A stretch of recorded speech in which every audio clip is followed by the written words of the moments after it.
শনিবার একটা ব্যস্ততম দিন আমার কাছে। সকাল ৮টা থেকে আমার ক্লাস করানো থাকে আর শেষ হয় রাত ১০টাতে গিয়ে। ইচ্ছে করেই সারাদিন নিজেকে ব্যস্ত করে রাখি। সংসারের কাজের মধ্যে দিয়ে, নাচ শেখানোর মধ্যে দিয়ে প্রত্যেকটা মুহূর্তে চাই নিজে ব্যস্ত থাকতে। ব্যস্ত থাকাই তো ভালো, না?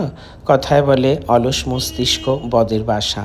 সারাদিন কোনো কাজ করলাম না, কোনো কিছু করলাম না, শুধু একটু নাচ করলাম আর এদিক ওদিক ঘুরে বেড়ালাম আর সারাক্ষণ লোকের নামে সমালোচনা, কার কীভাবে ক্ষতি করা যায়, কাকে কীভাবে কপি করে নাচ করানো যায়, এই সমস্ত নানান রকম বদ চিন্তাভাবনা মাথায় ঘোরে। আর সোশ্যাল মিডিয়াতে এসে কাকে নিয়ে ট্রোল করা যায়, এই সমস্ত বদ চিন্তাভাবনা মাথায় ঘোরে। তার থেকে ভালো বাবা সারাদিন নিজের কাজে ব্যস্ত থাকা। আমি সবসময় দিনের মধ্যে যতক্ষণ পারি নিজের কাজে ব্যস্ত থাকার চেষ্টা করি। যতক্ষণ না শরীর ক্লান্ত না হয় ততক্ষণ রেস্ট করি না।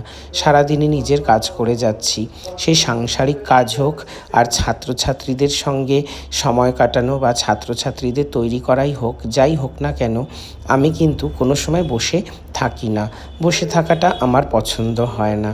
সারাদিন ক্লাস করছি, সারাদিন ক্লাস ফাঁকে ফাঁকে যেটুকু সময় পাচ্ছি রান্নাঘরে যাচ্ছি, রান্নাঘরে গিয়ে বিভিন্ন রকম রান্নার কাজে সাহায্য করছি, কখনো নিজে রান্না করছি।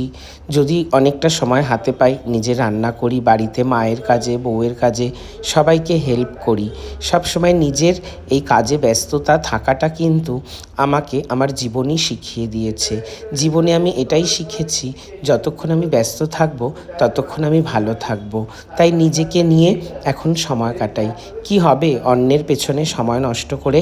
সে কি আমাকে আমার সুনাম করবে, নাকি আমাকে এক ধাপ ওপরে এগিয়ে দেবে, নাকি আমি খেতে না পেলে আমাকে খাইয়ে দেবে? কোনটা? কোনোটাই না।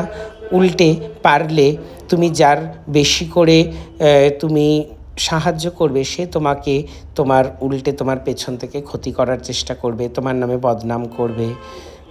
তুমি যাকে বেশি সাহায্য করবে সেই তোমার শত্রু হয়ে উঠবে পরবর্তীকালে।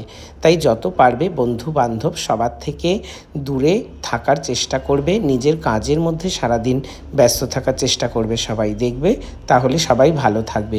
যেভাবে আমি আমার নিজের কাজে ব্যস্ত থাকার চেষ্টা করি। যাই হোক, অনেকটা জ্ঞান দিয়ে ফেললাম, পারলে সবাই ক্ষমা করো। ধন্যবাদ।